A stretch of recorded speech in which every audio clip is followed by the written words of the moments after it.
So at the top of the chart, we start with the Almighty, all-sourceful Father. You want to call him God, you want to call him the Creator, that's fine.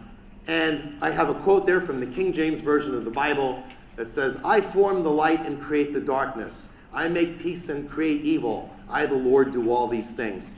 And I reiterate that, so again, people understand that light and dark is in a perpetual struggle in creation, trying to attain balance, and ultimately driving evolution forward. And I'm not talking about a Darwinian sort of evolution. We'll just leave it as evolution. To help guide you along, the friends I put in green, the foes I put in red. All subject to change, just kidding. So at the top here, we have some of the major players. So a lot of people like David Icke will say that the reptilians are the oldest race in creation. They're not. The oldest race are called the Magians.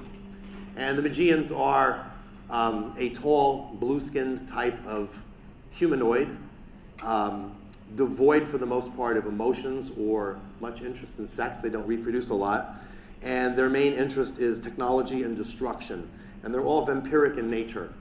We talk about vampirism a lot in this book because the idea of vampirism comes generally from reptilian culture, and the idea of werewolves comes from the wolf and Anunnaki, and I'll get into that later. But for now, I just want to point out that the original oldest race in creation are the Magians. They're all vampiric in nature, and by that I don't mean that they drink blood, but they suck the life force out of everything.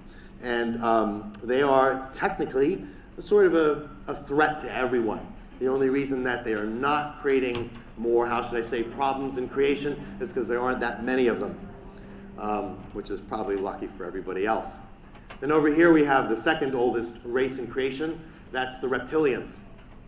And the biggest reptilian empire, the one that's one of the biggest empires out there, is the Ciakhar Empire. It used to be known as the Orion Empire, and after that it was called the Orion Empire. So when you see a lot of books written like Shining the Light, I forget the author of that book series, he wrote it in the 90s, he'll talk about this. There's some other references, a few of them, that talk about the Orion and the Aryan Empire.